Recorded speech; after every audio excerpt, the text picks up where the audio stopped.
আপনারা হয়তো জানেন না, আদি মানবের সঙ্গে মানুষের কোনো সম্পর্ক নেই। যদিও এদের মধ্যে মানুষের অনেক মিল পাওয়া যায়, কিন্তু এদের অনেক শক্তি আর মানুষের রয়েছে বুদ্ধি। এই শক্তি আর বুদ্ধির মধ্যে যদি সংঘর্ষ হয়, তাহলে কারা জিততে পারে বলে আপনাদের সম্ভাবনা রয়েছে। আর যদি বর্তমানে এই আদি মানবেরা জীবিত থাকতো, তাহলে বৈজ্ঞানিকদের মত অনুসারে আমরা অর্থাৎ মানুষেরা জীবিতই থাকতাম না। তাহলে এরা কোথায় গেল, কিভাবে বিলুপ্ত হলো, আর এখনো কি জীবিত আছে কোনো দ্বীপের মধ্যে? যদি জীবিত থাকে, তাহলে তারা কি পরবর্তী সময়ে মানুষের উপরে হামলা করবে, মানুষদের কি বিলুপ্ত করে দিতে পারবে? সেটা জানতে হলে আজকের ভিডিওটি কোনো রকম ভাবে স্কিপ না করে সম্পূর্ণ দেখুন, কারণ আজকের এই ভিডিওটি খুবই ইন্টারেস্টিং হতে চলেছে। চলুন আর বেশি কথা না বাড়িয়ে শুরু করা যাক। বন্ধুরা, 2020 সালে সাইবেরিয়ার একটি সীমানার প্রান্তে অবস্থিত গুহার ভিতরে আদিম পরিবারের শরীরের অবশিষ্ট পাওয়া গিয়েছে। যখন এই অবশিষ্ট নিয়ে গবেষণা করা হয়, তখন এই আদিম মানব পরিবারের সম্বন্ধে বিশেষ কিছু জানা যায়। এরা আমাদের কল্পনার তুলনায় ভীষণ বুদ্ধিমান ছিল। এরা সেই সময় আগুন কিভাবে জ্বালাতে হয় সেটা জেনে গিয়েছিল। একসাথে একটি গুহার মধ্যে বসবাস করত। সেই গুহার মধ্যে আগুন জ্বালাবার কিছু প্রমাণ খুঁজে পেয়েছে। যখন বৈজ্ঞানিকরা এই গুহার মধ্যে পরীক্ষা নিরীক্ষা করছিল, তখন তারা আরো একটি ব্যাপার বুঝতে পারে যে এই গুহার মধ্যে আরো 7টি আদিম মানবের পরিবার বসবাস করছিল। যে অবশিষ্টগুলি এই গুহার মধ্যে থেকে পাওয়া গিয়েছিল, তার মধ্যে একটি বাচ্চা মেয়ের আর একটি পুরুষের ছিল, আর এদের দুজনের ডিএনএ একই ছিল। আর এটা কেবল তখনই সম্ভব যখন তারা একে অপরের ভাই বোন বা বাবা মেয়ের সম্পর্ক হয়ে থাকতো। তো আর এটা সম্ভাব্য আরো বাড়িয়ে তোলার জন্য বৈজ্ঞানিকরা মাইটোকন্ড্রিয়ার মাধ্যমে তাদের ডিএনএ নিয়ে আরো ভালোভাবে পরীক্ষা নিরীক্ষা করে। মাইটোকন্ড্রিয়া ডিএনএ একটি সন্তানের সঙ্গে মায়ের সম্পর্ক থাকলে সেটা মিলে যায়, এছাড়াও ভাই বোনের হলে মিলে যাবে, কিন্তু কন্যা সন্তানের সঙ্গে মাতা এবং পুত্র সন্তানের সঙ্গে পিতার কখনোই এক হবে না। আর সবশেষে পরীক্ষা নিরীক্ষা করে বৈজ্ঞানিকরা এটা নির্ণয় করে যে সেই অবশিষ্ট কন্যা সন্তান এবং তার পিতারই ছিল। কিন্তু এরপরে আরো বেশ কিছু পরীক্ষা নিরীক্ষা হয়, তার মাধ্যমে প্রায় প্রত্যেকেই চমকে যায় যে 7 জন আদি মানবের অবশিষ্ট পাওয়া গিয়েছিল, তাদের মধ্যে 6 জন ছিল একই পরিবারের। 2 জন মা বাবা ছিল, 3 জন ছেলে এবং 1 জন মেয়ে ছিল। কিন্তু 7 নম্বর অবশিষ্ট যার ছিল, সেটা একজন পুরুষের ছিল। তার সঙ্গে বাকি 6 জনের ডিএনএর কোনো মিল ছিল না। আর এই কারণে প্রত্যেকেই অবাক ছিল যে 6 জন মেম্বারের ফ্যামিলিতে 7 নম্বর ব্যক্তি কে ছিল। গবেষকদের মনে সন্দেহ ছিল যে ওই 7 নম্বর পুরুষ হয়তো সেই কন্যা সন্তানের প্রেমিক বা হাজবেন্ড ছিল। তবে আর যাই হোক, এই যে অবশিষ্টটা পাওয়া গিয়েছিল সেটা কত বছর আগেকার জানলে আপনাদের চোখ একেবারে কপালে উঠে যাবে। এই আদি মানবের অবশিষ্ট ছিল আজ থেকে প্রায় 50,000 বছর আগেকার পুরানো। সেই সময় শীতল যুগের কারণে সম্পদের ভীষণ পরিমাণের অভাব দেখা দিয়েছিল। তখনকার মানুষ সেই সম্পদ লুট করার জন্য একে অপরের সঙ্গে মারামারি শুরু করে দিয়েছিল। আর এই মারামারির কারণেই সেই তখনকার মানবেরা একে একে বিলুপ্ত হয়ে গিয়েছিল। এবার এরকম পরিস্থিতিতে 6 জন ফ্যামিলি মেম্বারের সঙ্গে 7 নম্বর বাইরের একজন থাকাটা সত্যিই বিস্ময়কর ব্যাপার। তবে সাইবেরিয়ার এই গুহাতে প্রায় 25% খনন করা হয়েছে।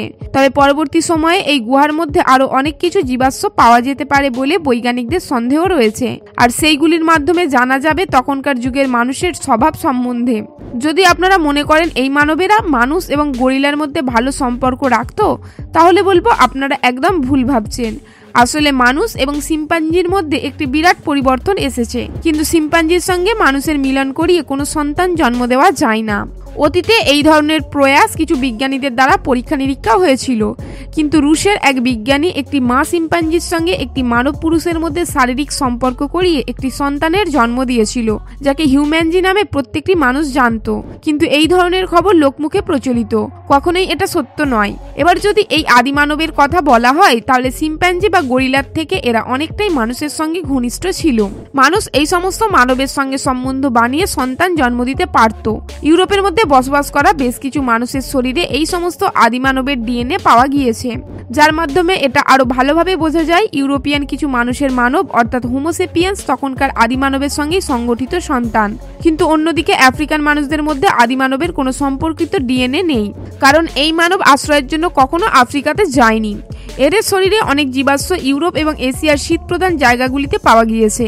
এই আদি মানবদের শরীরের চামড়া অনেকটা মোটা ছিল, আর সেই চামড়ার মধ্যে ছিল তাদের শরীরের অনেক লোম। আর সেই লোম তাদেরকে প্রচণ্ড শীত থেকে বাঁচতে সাহায্য করত। এর সাথে সাথেই এই মানবেরা আমাদের তুলনায় অনেক বেশি শক্তিশালী ছিল। হোমোসেপিয়েন্স অর্থাৎ মানুষ মুখ্য খাওয়ার রূপে যেমন ফলমূলকেই বেছে নিয়েছে, তেমনি অন্যদিকে এই আদিম মানব তাদের ঠান্ডা এলাকার কারণে মাংসালো জিনিস বেছে নিয়েছে। আর এই কারণেই এই মহান মানবেরা ঘাতক শিকারী হয়ে উঠেছিল। তাদের তৈরি করা হাতিয়ার দিয়ে অন্যান্য জীবেদের হত্যা করত এবং তাদের মাংস কখনো কাঁচা বা কখনো আগুনে পুড়িয়ে খেত। বৈজ্ঞানিকদের মতানুসারে এই মানবদের তৈরি করা বর্ষা দিয়ে তারা এতটাই শক্তিশালী হয়ে উঠেছিল যে তাদের সেই বর্ষার ফলার মুখে পড়ে জঙ্গলের হাতি থেকে শুরু করে গন্ডারও শিকার হয়েছে। শুধু তাই নয়, তখনকার দিনে যে সমস্ত স্থানীয় মানুষ জীবিত ছিল তাদেরকেও প্রচুর মাত্রায় শিকার করে খেয়ে নিত। এবারে আপনাদের মনে একটা প্রশ্ন রয়েছে যে যদি এই মানবদের সঙ্গে আমাদের এতটা মিল রয়েছে, দুজনের মধ্যে ভালো সম্পর্ক রয়েছে, একে অপরের সঙ্গে শারীরিক সম্পর্ক করে সন্তান জন্ম দিতে পারছে, তাহলে কেন তারা একে অপরের সঙ্গে মিলেমিশে থাকতে পারতো না? সাধারণত এটা আবশ্যিক নয় যে তারা একে অপরের সঙ্গে মিলেমিশেই থাকবে। কখনো কখনো একই প্রজাতির জীব একে অপরের সঙ্গে লড়াই করে বসে। যেমন বর্তমানেও আমরা একই রকমের দেখতে এবং আমরা মানুষ সেটা ভালোভাবেই জানি, কিন্তু নিজেদের জাত ধর্ম নিয়ে একে অপরকে মারার জন্য উঠে পড়ে লাগি। সমগ্র দুনিয়ার মধ্যে শুধু ধর্ম নিয়েই মারামারি নয়, সাদা কালো গায়ের রং, নারীদের ওপর পুরুষদের অত্যাচার, বিভিন্ন দিক থেকে অনেক ভেদাভেদ আপনারা দেখতে পেয়ে যাবেন। সেই আদিম যুগ থেকে এখনো পর্যন্ত আমরা একই প্রজাতির জীব হয়েও একে অপরের সঙ্গে লড়াই করে এসেছি। আর এমন অবস্থায় যদি ভালোভাবে দেখেন তাহলে এই আদি মানবেরা তো মানুষের তুলনায় অনেকটাই ভিন্ন ছিল, আর এই কারণে আমাদের সঙ্গে তাদের আরো অনেক বেশি করে ভেদভাব ছিল। আমরা অর্থাৎ মানুষেরা শুধুমাত্র তাদেরকে সহ্য করে নিয়েছি যারা আমাদের থেকে দূরে থাকে, যেমন সিংহ বা বাঘের মতো জীব। আবার তাদেরকে সহ্য করেছি যারা আমাদেরকে মালিক মনে করে আমাদের পায়ের তলায় থাকে, যেমন কুকুর ও বিড়াল। এছাড়াও অন্যান্য আরো জীব রয়েছে যাদের মাধ্যমে আমরা অনেক লাভ উঠিয়ে থাকি, যেমন গরু, ছাগল, অর্থাৎ যারা দুধ দেয় আমাদেরকে। বাকি যে সমস্ত প্রজাতির জীব রয়েছে তাদেরকে আমরা অর্থাৎ মানুষেরা হয় মেরে ফেলেছি, নয়তো আমাদের থেকে দূরে তাড়াতে বাধ্য করেছি। আর তখনকার দিনেও আদি মানবদের সঙ্গে মানুষদের অর্থাৎ আমাদের একই রকম ভেদভাব ছিল। এরাও ঠিক তেমনই জরুরি বৃত্তি জিনিস কাছে রাখতো যেমনটা আমরা রাখি। আর এই কারণেই মানুষের সঙ্গে আদি মানবের মধ্যে বারে বারে লড়াই শুরু হয়ে যেত।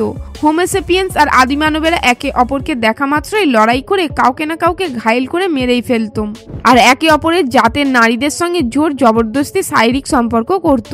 আদি মানবেরা মানুষের তুলনায় অনেক বেশি শক্তিশালী ছিল, কিন্তু তাদের কাছে তেমন বুদ্ধি ছিল না, বুদ্ধি ছিল মানুষের কাছে। আর সেই কারণেই মানুষ নিজেদের বুদ্ধিকে কাজে লাগিয়ে অনেক বেশি ভালো ভালো হাতিয়ার তৈরি করে তাদের প্রত্যেককে মেরে ফেলেছিল।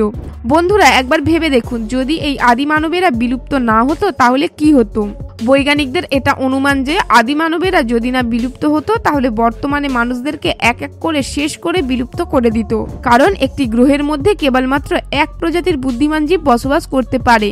কিন্তু তা সত্ত্বেও যদি বর্তমানে হোমোসেপিয়েন্স এবং আদি মানবের বসবাস থাকতো তাহলে এটা একদম নিশ্চিত ছিল যে এই দুই প্রজাতির মধ্যে যে কোনো একটি প্রজাতি অপর প্রজাতির গোলাম হয়ে বসবাস করত। এবারে বিচার করে দেখতে গেলে মানুষ অর্থাৎ হোমোসেপিয়েন্সের বুদ্ধি সব থেকে বেশি থাকার কারণে আদি মানবের গোলাম বানিয়ে রাখত। সে ঘর সাফ করা থেকে শুরু করে এদের শক্তির ওপর লক্ষ্য রেখে লড়াইয়ের সময় ব্যবহার করত। এবারে যদি সত্যি এরা জীবিত থাকতো তাহলে খুব কম সংখ্যায় থাকতো, কারণ আদি মানবেরা যদি হোমোসেপিয়েন্সের তুলনায় সংখ্যায় ভারী হয়ে যেত তাহলে আমাদের উপরে রাজ করত তারা। কিন্তু যদিও জীবিত থাকতো তাহলে হয়তো কোনো কারাগারে বন্দি থাকতো বা মানুষ তাদেরকে নিজেদের থেকে সম্পূর্ণ আলাদা করে দিত, যার ফলে তারা নিজেদেরকে কোনো দ্বীপের মধ্যে গড়ে তুলতো। যেমন বর্তমানে উত্তর সেন্টিনাল দ্বীপে বসবাসকারী এই আদিবাসী সমগ্র দুনিয়া থেকে একদম আলাদা আর বিচ্ছিন্নভাবে বসবাস করছে। কিন্তু এই সমস্ত আদিবাসীরা আমাদের মতো মানুষ অর্থাৎ হোমোসেপিয়েন্স, কিন্তু তা সত্ত্বেও এদের না চাই কোনো রাস্তা, না স্কুল চাই, আর না চাই কোনো আধুনিক বস্তু। যদি কোনো মানুষ এই আদিবাসীদের দ্বীপে চলে যায় তাহলে সেই আদিবাসীরা তার উপর হামলা করে তাকে মেরে দেয়। বর্তমানে যদি মানুষ চায় এদের অতি সহজেই হারিয়ে দিতে পারে আর তাদের এই জায়গায় কবজা করে নিতে পারে, কিন্তু মানুষ এত বুদ্ধিমান হয়েও এই ভুল কাজটা করতে চায় না। পৃথিবীর বুকে এই দুর্লভ সম্পত্তি অর্থাৎ আদিবাসী জীবিত থাকুক এটা মানুষেরা চায়, আর এই কারণেই সরকারের নিষেধ রয়েছে কোনো মানুষ যেন এই দ্বীপের মধ্যে না যায়। এবারে যদি এই আদি মানবেরা আমাদের থেকে অর্থাৎ হোমোসেপিয়েন্সের থেকে সম্পূর্ণ আলাদা হয়ে যেত তাহলে হয়তো আজকে তারা জীবিত থাকতো আর বন্য জন্তুদের শিকার করে খেয়ে তাদের বংশবৃদ্ধি করত। তাই বাস্তবের দিকে নজর দিয়ে দেখতে গেলে আলাদা আলাদা প্রজাতির জীব কখনোই একে অপরের সঙ্গে মিলেমিশে থাকতে পারে না। বন্ধুরা, এই ছিল আদিমানব এবং হোমোসেপিয়েন্সের মধ্যে পার্থক্য। আপনার যদি তথ্যপূর্ণ ভিডিওটি ভালো লেগে থাকে তাহলে ভিডিওটিকে একটি লাইক দিয়ে আপনার ফ্রেন্ডস এবং ফ্যামিলির মধ্যে শেয়ার করে দেবেন, এবং আপনি যদি আমাদের চ্যানেলে নতুন দর্শক হয়ে থাকেন তাহলে আমাদের চ্যানেলটিকে সাবস্ক্রাইব করে পাশে থাকা বেল আইকনে ক্লিক করে দেবেন।